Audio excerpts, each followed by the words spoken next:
Bem-vindos a mais uma edição de Sexualidades, Afetos e Máscaras. Foi no passado dia 17 de maio que foram apresentadas diferentes propostas partidárias no que toca à adoção por casais do mesmo sexo. Naturalmente que este debate gerou polémica logo à partida e foi, aliás, aprovada uma possibilidade de regime de coadoção.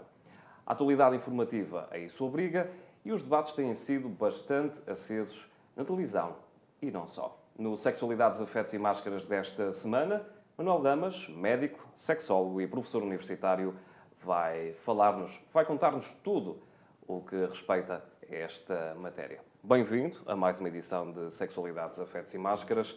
Antes de passarmos à questão da adoção, porque é precisamente de adoção que vamos falar e não só de adoção por casais do mesmo sexo, lançava-lhe a pergunta que foi feita na última edição.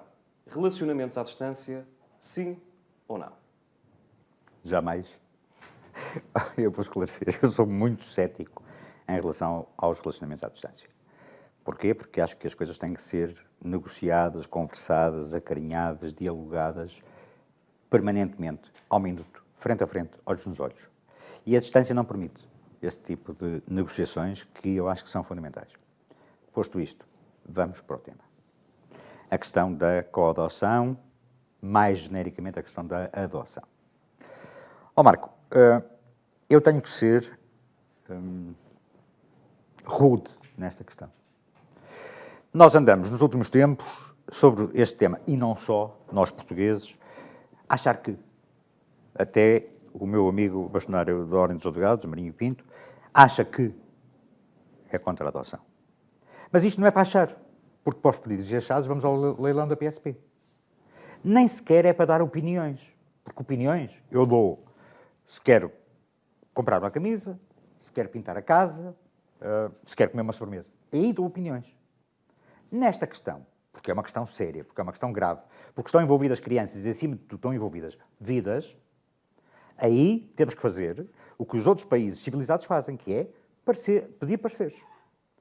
E vamos pedir pareceres a especialistas.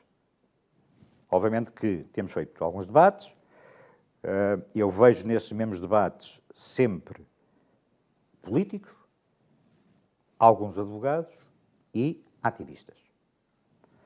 Isso vale o que vale. Porquê? Porque estão a dar opiniões. E as opiniões, como nós sabemos, valem o que valem. Uma vez que, volto a dizer, estamos a falar de questões muito sérias, então vamos credibilizar e tornar científica a questão. Obviamente que precisamos de especialistas, porque se eu quiser, eu não vou dar uma opinião, por exemplo, sobre questões da matemática. Eu não vou dar uma opinião sobre uma raiz quadrada. Eu não vou dar opiniões sobre a geografia. Eu não vou dar opiniões sobre as placas tectónicas. Eu não vou dar opiniões sobre o movimento uniformemente acelerado da queda de um corpo na física. Para isso, peço um parecer científico.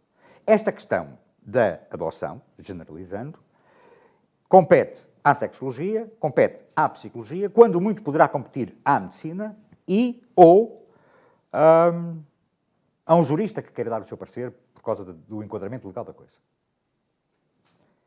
E de uma vez por todas, até porque estamos em crise e achamos que estamos a dever ou a ter a obrigação de fazer a renovação, então vamos fazer a renovação também nestas questões. Eu não preciso de comentadores ou analistas para falarem disto. Porquê? Vamos voltar ao princípio. Porque dão opiniões. Eu vejo médicos a falar de futebol. Ok. São opiniões. Não são pareceres. Porque aí vou ter que pedir ou a um futebolista ou a um treinador que fale de forma consistente, credível, sobre este tema. Por isso, vamos regressar para não fugir e eu não me entusiasmar demasiado com esta questão. Vamos falar de adoção.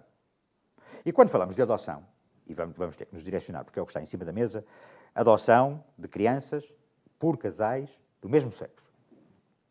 Aí nós temos que ter, e aí eu vou ter que deixar de livre a minha vertente pedagógica de professor de há quase 30 anos, vamos ver quais são as linhas que temos que abrir. E as linhas são, pelo menos, duas. O sistema constitucional, jurídico-legal, e depois o sistema científico. Vamos começar pelo princípio. Vamos, então, para o sistema constitucional, para o sistema jurídico-legal. O que se passa, para todos os efeitos, é que, neste momento, nós, Portugal de antanho, estamos a violar uma data de leis, tratados, convenções portuguesas e não só. À cabeça, nós estamos a violar já, com esta questão, a Constituição da República Portuguesa. No seu 13º artigo diz que ninguém pode ser beneficiado, prejudicado em função da idade, do sexo, da religião, da convicção e da orientação sexual. Mas não nos basta, porque nós também estamos a violar, inclusive, o artigo 36º, que diz, que fala criteriosamente e especificamente em relação à questão da discriminação. Isto em termos do sistema português. Em termos do sistema internacional, nós, por exemplo, estamos a violar grosseiramente o Tratado de Amsterdão, que fala também das políticas de discriminação. Nós estamos a violar a Declaração de Yogyakarta, que é só o manual que a ONU utiliza para as questões da orientação sexual e o Comissário da ONU para os Direitos Humanos para as questões da educação sexual e da discriminação. Fala-se muito, hoje em dia, porque caiu na rua a expressão o supremo interesse da criança. O supremo de interesse da criança foi criado, este chavão, pela Convenção de Genebra. Em termos concretos, para nos estarmos a lançar palha para as pessoas, nós agora andamos com a mania da palha, quiçá por causa da crise, vamos regressar ao tema para não fugir uma vez mais. O que é o supremo interesse da criança? O supremo interesse da criança tem a ver com o facto da criança precisar e ter direito, porque não pediu para nascer, precisar e ter direito, como eu dizia, a ser ouvida, ser protegida, ser acarinhada, ser aconselhada, ser estimada, enfim, ser amada. E quem ama são pessoas, não são géneros. Os detratores, se é que há detratores desta coisa, com a Isilda Pegado à cabeça, que eu não sei qual é a formação dela, nem tenho que saber, ela e os seus acólitos, falam muito, dão opiniões. Acham que, os tais achados da PSP, acham que a criança precisa de figuras parentais específicas, nomeadamente um pai e uma mãe. As crianças precisam é de amor, dado por pessoas. Claro que implícito está a versão muito laica, supostamente laica, mas muito pesadamente católica, no que de perverso e negativo traz, que é o pai manda e a mãe dá beijinhos. É que se vamos por aí também, então, nos casais de pessoas do mesmo sexo, há sempre uma pessoa que tem mais vocação para a suposta autoridade, para o suposto exercício do poder, e há outra pessoa que tem mais vocação para ouvir, para acarinhar, digamos, para o chavão da meiguice da coisa. E isto está assegurado. Porque se nós formos ainda mais perversos, se nós insistirmos na coisa ancestral de que tem que ser um pai e uma mãe, então o que é que vamos fazer às crianças que, por infelicidade, um dos membros do casal morre? E fica só uma. Pessoa viva. Habitualmente, porque as mulheres têm mais proteção relativamente às doenças cardiovasculares que os homens, normalmente é a mãe que fica. E, habitualmente, fica com a avó. O que significa que nesta coisa das isilopegadices está tudo destruído. Porque esta criança, como vai ficar com a mãe e com a avó, vai virar gay. Introdução feita ao tema e para também não nos alongarmos nesta questão, porque gostava de lhe colocar aqui algumas questões que me parecem prementes no que toca à adoção.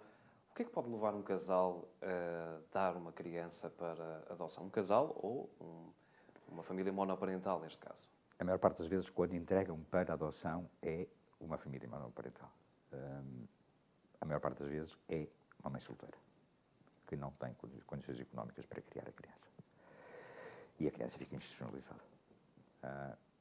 E depois está envolvida e eu respeito as instituições em Portugal, mas porque também em crise tem enormes dificuldades, está envolvida num cenário em que há, queira-se ou não, e vamos ter que assumir isto, há uma data de rituais que se cumprem. Uma grande maioria, para não dizer a totalidade, porque não me quero atrever a isso, mas uma grande maioria das crianças institucionalizadas sofrem rituais de abuso sexual. Entre os pares, entre os colegas mais velhos, entre os funcionários, entre os formadores. Mas isto já se passa. Isto passa-se há muito tempo. Quando rebentou o caso Casa Pia, que, para quem não sabe, ainda está por resolver, ao fim destes anos todos, é um enormíssimo elogio ao nosso sistema jurídico-legal português, mas quando rebentou o caso Casa Pia, nós, profissionais, não nós aqueles que temos opinião o que achamos, não, nós, os profissionais, já sabíamos que havia diversas instituições que precisavam de ser investigadas. Nós tínhamos provas documentais, eu volto a dizer devagar, provas documentais de diversos abusos de índole sexual em diversas instituições deste país, inclusive aqui no Norte. E a grande maioria, para aqueles que pensam que eu sou um agnóstico que não sou, a grande maioria destes abusos, infelizmente, verificavam nas instituições da Igreja. Por isso, exido ao pegadiço e quejandos, ponham-se no vosso lugar, que é melhor. Porque senão, então vamos pôr todos a boca no trombone e vamos limpar o país, por exemplo, como fez a Islândia. Mas vamos regressar à questão à minha pergunta, da adoção. mas acabou por responder aqui a uma outra que depois até seria interessante desenvolver, que passa, aliás, por tentar perceber se as crianças estão seguras nas instituições portuguesas. Mas, voltando atrás, o que pode então levar uma criança a ser dada para adoção? Isto fugindo, claro, aos conceitos gerais que todos conhecemos. Eu achar que não tenho estrutura para criar essa criança. Eu achar que não tenho o mínimo de capacidades financeiras, emocionais, às vezes físicas, para criar a criança. A expectativa legítima de achar, errada, mas de achar, que a criança institucionalizada tem mais qualidade de apoio, inclusive afetivo, do que a própria mãe. E eu disse propositadamente errada. Porquê? Porque as instituições estão massificadas, porque na maior parte das instituições as crianças não são o Francisco, o João, a Ana e a Maria, mas são o número 1, o número 2, o número 3. São números, são estatísticas, são camas em camaradas. E isso não garante afeto a nenhuma criança. A criança não pediu para nascer, é um facto. Mas nascida, aí tem que ter o mínimo de qualidade de vida, o mínimo de direitos.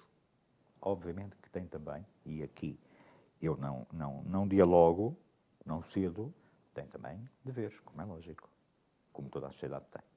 Vamos regressar à questão da adoção para não fugirmos. O que neste momento nós temos, nesta situação legal neste momento, é uma animalesca discriminação. Porquê? Porque este diploma que foi aprovado no passado dia 17 criou casais de 3 tipos, famílias de 3 graus. O casal de primeira, leia-se heterossexual, que pode adotar. O casal de segunda, que pode adotar se. E o casal de terceira, que não pode adotar, leia-se homossexual. Se a coisa já era grave, da forma como estava, desde que foi aprovado o diploma de legalização do casamento entre pessoas do mesmo sexo, se a coisa já era grave, porque este diploma foi ele, o pai e a mãe, os 2 pais ou as 2 mães, e aqui temos as 3 possibilidades, do diploma, criaram, eles sim, a verdadeira discriminação. Porquê? Porque possibilitaram o casamento e propositadamente, e é preciso dizê-lo, propositadamente acrescentaram que pessoas do mesmo sexo podem casar, mas não podem adotar. E aí gerou-se o imbróglio. E agora, com esta aprovação, ainda bem que fez esta aprovação, pelo menos esta, com esta aprovação, gerou-se então a discriminação total.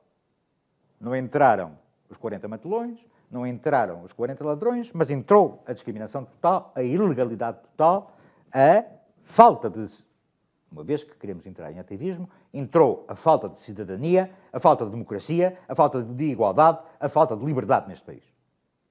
Porque nós não podemos dividir as pessoas, porque são pessoas, nós não podemos dividir as pessoas, como eu dizia, pela formação cultural, pela formação social, pelo estatuto financeiro, pela idade, pelo sexo, pela religião, pela cor da pele ou raça, pela etnia, e também não podemos dividi-las pela orientação sexual.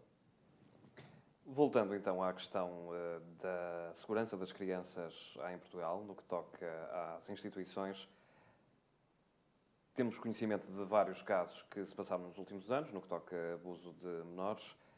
Como é que acha que neste momento estamos nesta matéria? Pessimamente. As instituições estão sem dinheiro. Automaticamente, não havendo dinheiro, não há técnicos, porque esta coisa do voluntariado é relativo, e eu faço voluntariado há mais de 3 anos, mas reconheço o outro lado da moeda. Portanto, não há dinheiro, não há técnicos. O povo diz, e aqui sim, é uma vox populi, casa em que não há pão, todos ralham e ninguém tem razão, o que significa que nas instituições que estão a sobreviver com enormíssimas dificuldades, e eu, nesse aspecto, sou totalmente solidário, estas instituições têm que inventar. E, obviamente, que têm que inventar em recursos físicos e estruturais, em recursos humanos, e, logicamente, perdem-se, o que não tem lógica, mas é assim que acontece, perdem-se as capacidades, perdem-se as vontades na área afetiva e na área emocional. E estas crianças ficam ao abandono, como é óbvio. Mas eu quero insistir numa questão que tem que ser dita e tem que ser assumida e ainda não vi ninguém assumir. O que é que se passa efetivamente para as pessoas acharem? Para as pessoas terem a opinião de serem contra? Vamos assumi-lo com frontalidade. O medo verdadeiro, irreal e não lógico e não legítimo, mas o medo que as pessoas têm e que não assumem, são 3. Primeiro, o que as pessoas acham é que estas crianças vai-lhes ser transmitido o contágio e, como tal, as crianças vão ficar gays. Em segundo lugar, o que as pessoas acham é que estas crianças vão ser tratadas, criadas, como se fosse um supermercado, para mais tarde serem abusadas e seduzidas. E o que as pessoas acham, em terceiro lugar, é que estas crianças, pura e simplesmente, vão ser mais vítimas de bullying homofóbico. Primeiro, isto não se pega. Esta questão da orientação sexual é inata, nasce-se. Por isso o facto de viverem com 2 pais ou com 2 mães não vai fazer deles ou delas gays. Não é assim, porque senão os gays que existem neste momento, que vivem, nasceram de onde? Teoricamente, nasceram de pais heterossexuais e ninguém pôs nada a ninguém. Por outro lado, eu quando tenho uma criança, quando sou pai ou mãe, a gravidez pode ser desejada. A adoção é mesmo querida, porque não é... Ninguém tem uma adoção por acaso, por ter um furo de um preservativo. Não. Quando eu quero adotar, tomo a vontade de adotar. E vou passar por um percurso, um trajeto assustador de largos anos em Portugal, em que vai-me ser necessário desvendar o tamanho das unhas dos pés, o tamanho do cabelo maior da cabeça. Exagero. Mas, obviamente, eu vou ser esventrado a todos os níveis. O processo de adoção continua a ser muito moroso no nosso país. Muito moroso e muito invasivo. Isso é a parte jurídica da coisa. Era mais do que a altura de que as pessoas que... Os especialistas, e não os que têm opinião, os especialistas desta área, tentassem agilizar a coisa. Não torná-la superficial / prejudicial. Torná-la mais ágil, porque há muitas crianças que precisam, que têm direito a ser amadas fora das instituições. O que me dizia há uns tempos atrás, um miúdo que estava institucionalizado, era: eu só quero ter direito a um peluche, o meu peluche, novo. Este miúdo dizia-me isto. Eu só quero ter direito a um peluche a que possa chamar meu e que seja novo. Que já não tenha falta de um olho, que já não tenha falta de um braço, que já não tenha o cheiro das outras todas crianças que tiveram este peluche. E isto não me parece que seja uma coisa tão irreal quanto isto. Uma criança ter direito a um boneco que traduz o afeto, que traduz a sua proteção, que traduz o seu amigo imaginário. Caramba, todos nós tivemos um boneco com mais ou menos qualidade, mas a que nós podemos chamar legitimamente nosso. Para terminar esta questão dos 3 argumentos dos supostos detratores que acham ou que podem. Esta questão do bullying, que está a ser muito lançado, do bullying homofóbico. Acha que há razão de ser para essa questão que se levanta de crianças adotadas por casais homossexuais que têm mais predisposição para serem vítimas de bullying? Marco, desculpe. Marco, repare uma coisa. Todos nós fomos vítimas de bullying. Não tem que ser, mas foi. Eu fui vítima de bullying porque era gorducho. Eu fui vítima de bullying porque tinha óculos. Eu fui vítima de bullying porque tinha acne. E eu fui vítima de bullying porque era o melhor aluno da escola. Estas crianças vão ser vítimas de bullying homofóbico. Talvez. Mas a verdadeira questão não é esta. É que estas crianças, porque vivem com pessoas do mesmo sexo, que sofreram um processo de coming out muito complicado, estas crianças vão estar duplamente protegidas, mais do que as outras. Porquê? Porque estes 2 pais, ou estas 2 mães, aliás, vamos legitimar a coisa. Estes 2 homens, ou estas 2 mulheres, vão estar, porque sofreram na pele todo o coming out, vão estar muito mais atentas a se a criança está com problemas, a se a criança está a ser vítima. Vão estar muito mais atentas, por um lado, vão estar muito mais sensíveis, por outro, e principalmente, e este é o segundo argumento, vão ter muito mais estratégias para ensinar a criança a gerir e a lidar com este tipo de bullying, porque eles e elas também foram vítimas. O que eu estou a dizer é que estas crianças vão estar nesta situação de vida em casal do mesmo sexo, vão estar duplamente protegidas mais do que as outras crianças. E isto é preciso dizê-lo com toda a franqueza e frontalidade. Chega de supostos argumentos falaciosos, chega de supostos estudos científicos atirados para cima da mesa e que depois se vai a ver e se percebe que são estudos com 30 ou 40 anos, que são estudos encomendados pela Igreja, que são estudos que têm uma amostra de 10, 20, 30 pessoas. Estudos. Nós, os especialistas, também temos. Eu também posso trazer muitos. Eu posso, inclusive, trazer a opinião da Associação Americana de Psiquiatria, a opinião da Associação Americana de Psicologia, que são as 2 entidades a nível mundial mais respeitáveis, a opinião da Associação Americana de Pediatria, e todos eles afirmam, e eu passo a ler, que é para não dizerem que eu que inventei. Pais homossexuais são capazes de proporcionar ambientes saudáveis e protetores aos seus filhos, cujo desenvolvimento é similar ao de crianças criadas por heterossexuais nos âmbitos emocional, cognitivo, social e sexual. Mas se queremos estudos, então vamos falar a sério. E eu trago o estudo de Siegel de 2013. Ou seja, este estudo tem meses. É um estudo feito nos Estados Unidos e eles pegaram na revisão dos 60 maiores estudos feitos a nível mundial nos últimos 30 anos. Este estudo é como se fosse uma Bíblia. É a revisão, volto a dizer, dos 60 maiores estudos feitos a nível mundial nos últimos 30 anos. E o que é que eles concluíram? Diversos fatores, e volto a ler, porque eu falo assim, as questões científicas, eu não brinco.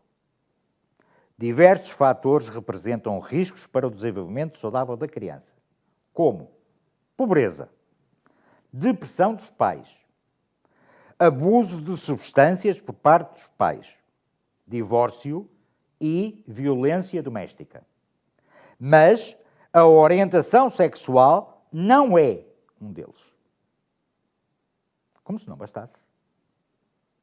As diversas associações e sociedades internacionais que eu citei, esta posição específica, esta conclusão específica deste estudo de 2013, foi imediatamente subscrita pela Liga para o Bem-Estar das Crianças da América, que é só a mais antiga associação de defesa dos direitos das crianças, e pelo Conselho Norte-Americano de Crianças para Adoção. Porquê é que em Portugal se continua a ignorar esses dados? É confortável? É confortável, segundo o setor ideológico que quer encostar-se à coisa. Se calhar, volto a dizer, o meu amigo bastonário da Ordem dos Advogados, Marinho e Pinto, pode ter uma opinião com base nos tais estudos. Pode achar que. Mas tem todo o direito a achar que quer comer morangos. Nesta questão não tem direito a achar. Porque nós estamos a falar de pessoas, nós estamos a falar de crianças e estamos a falar de vidas. O senhor bastonário, meu amigo, volto a dizer, até porque já esteve na casa, com um enorme prazer e honra para mim, o senhor bastonário poderá e deverá ser chamado para analisar o critério jurídico-legal da estrutura que irá sustentar esta lei. No resto, não muito obrigado. Porquê? Única e exclusivamente porque não tem critério científico, não tem parecer de especialista, não tem nem tem que ter, porque não tem informação nessa área, por isso não tem que ser achado nesta questão. Para isso, chamamos os especialistas.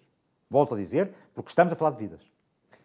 Recuando um pouco no tema do programa de hoje, o processo de abandono, numa primeira fase, naturalmente, é necessariamente traumático para uma criança e depois o processo de adoção, tendo por base a realidade portuguesa, é também traumático?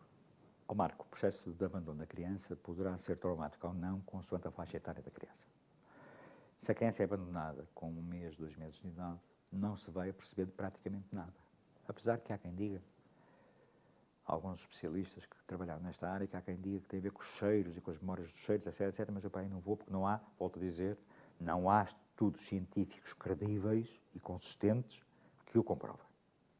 Por isso, a questão do abandono depende da idade. A questão do acolhimento de uma família, se as pessoas que acham que têm opinião vissem o olhar e os sorrisos destas crianças quando adotadas, perceberiam o que estou a dizer. Eu volto a chamar à colação o facto de ninguém adota porque lhe apetece. Porque apetece-me é ir ver o mar. Adotar, tendo em conta que é uma vida que se vai alterar completamente, para sempre. Isto não é... Isto é quase como a Toyota. Passe a publicidade. Veio para ficar. E fica mesmo. A criança. Mas, estas duas pessoas do mesmo sexo querem a criança sabendo que essa criança que vai alterar toda a sua vida em definitivo. Mas sabem também que a vai complementar. Como os casais de sexo diferente fazem quando ou procriam ou quando adotam. Com a agravante que esta questão da lei, e eu já o disse quando participei no último debate sobre o casamento e agora sobre a adoção, esta questão da lei não vai obrigar ninguém a fazer nada. Esta questão da lei apenas vai, por uma questão de cidadania, de liberdade, de igualdade, de democracia, permitir aos casais do mesmo sexo que sejam candidatos a ser avaliados para a adoção. Esta lei não vai dizer, vocês são casais do mesmo sexo e querem, tomem lá a criancinha, não vai dizer nada. Vai apenas permitir, por uma questão de igualdade, que estes casais se candidatem. Podem ser chumbados durante todo o processo. Ao meio do processo, no fim do processo. É um processo tão extenso, demora anos. Naturalmente que o processo de adoção tem, claro, alegrias para as crianças que estão naturalmente envolvidas no processo. Quando questionava aqui se poderá ter algum fator traumático, a questão tinha por base também o facto de, por vezes, os processos não terem uma conclusão, ou seja, existirem crianças que são visitadas por diferentes casais e que depois acabam por se afeiçoar. É muito complicado depois também para uma criança gerir esse processo. Logicamente que sim. A primeira visita que candidatos fazem a uma instituição, as crianças que estão carentes de afeto, que estão carentes de criar vinculações afetivas, que estão carentes de criar proteção, laços emocionais, imediatamente têm tendência a lançar a ponte. Permita-me recuar ao século passado, ao ET, quando o ET estica o dedo. E o ser humano, a criança, também lhe toca. Toda a gente adorou aquela imagem. E é o que se passa na primeira visita a uma instituição. A criança estica o dedo. E não escolhe. A criança não vê se estão lá 2 homens ou 2 mulheres. A criança vê pessoas que estão lá porque querem ter a oportunidade de amar, e a criança, porque não tem os nossos tabus, nossos adultos, os nossos tabus, os nossos estereótipos, os nossos preconceitos, os nossos fantasmas, a criança disponibiliza-se. Porquê? Porque a vão tirar de uma instituição fria, sempre com faltas, e vão, em princípio, pôr esta criança num lar, numa família. E a criança o que quer é isso. A criança quer e tem direito a receber um beijinho, um miminho, um ato de meiguice, não um murro de um colega mais velho, um abuso de um colega mais velho ou um berro de um formador, mas um beijo, um olhar, um mimo, um carinho, uma mão na mão de alguém que está ali porque quer amar aquela criança. E a criança quer ser amada, independentemente, porque a criança nisso está-se a borrifar. E eu não estou a dar uma opinião, nem estou a achar, está a falar o especialista de 30 anos. A criança quer ser amada, independentemente de ser pelo João e pelo Francisco, ou pela Ana e pela Rita. Porque esta coisa de nós dizermos, porque a criança vai ter 2 pais, 2 mães, a criança não vê isso. Não vê porque a criança não está em fase de ver, nem tem que ver. A criança, o que se apercebe, o que sente, é que estão ali pessoas que querem amar. O problema grave da nossa sociedade é nós estarmos a tornar-nos cada vez mais uma sociedade de pré-conceitos. E termos cada vez mais uma igreja pesada.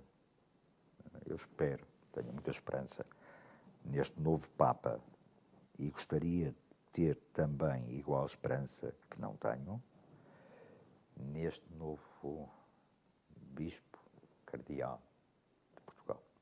Que peso tem tido a Igreja nesta matéria?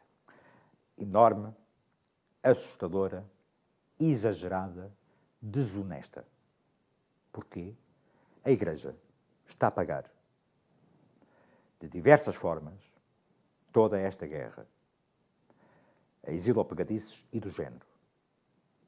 Está a supostamente financiar e sustentar, direta ou indiretamente, pareceres falsos e falsificados, e eu estou a falar de pareceres, por exemplo, que são produzidos nos Estados Unidos, aos quais eu tive acesso. Por isso não estou a falar de cor. A Igreja é uma instituição a nível mundial de que o mundo precisa, de que as pessoas precisam. A Igreja, em termos de proteção, em termos de receber, de acolher, de defender. Não uma Igreja que se está a tornar cada vez mais, infelizmente, uma Igreja proibitiva, uma Igreja que chama e cria pecados, uma Igreja censória. Não é para isto que esta Igreja foi criada. Não é para isto que esta Igreja deve ser. É para, especialmente nesta fase de crise, para proteger e não para discriminar. Para acolher e não para rejeitar. Até porque, Marco, repara uma coisa. Esta Igreja, nomeadamente em Portugal, atreve-se a falar de afetos. Atreve-se a dizer aqueles afetos que são permitidos e aqueles que não são permitidos. Atreve-se a criticar coisas de sexo. Mas como? Então a Igreja, os seus elementos hierárquicos, os seus membros, não são obrigados ao celibato? Então o que é que a Igreja percebe de afetos se, teoricamente, nunca os teve? Porque é que a Igreja pode atrever-se, ainda por cima estamos num Estado laico, pode atrever-se a dar opiniões do que não sabe? Sim, volto a dizer, teoricamente, os membros do clero são obrigados ao celibato, teoricamente. Por isso, porque é que se hão de pronunciar sobre aquilo que não sabem, sobre aquilo que não podem saber? Eu posso dar pareceres, volto a dizer, científicos e de especialista nas áreas em que trabalho e que trabalhei há muito tempo e que estudei. Se me pedir um parecer sobre geografia, eu não vou dar, porque não sei. Posso dar uma opinião. Talvez um dia destes. Voltamos de hoje a uma semana, religiosamente, com um novo tema em sexualidades, afetos e máscaras. Já sabe que pode e deve continuar a acompanhar-nos nas redes sociais, Facebook, YouTube e, claro, em samáscaras.pt. Fique bem, continuação de uma excelente semana.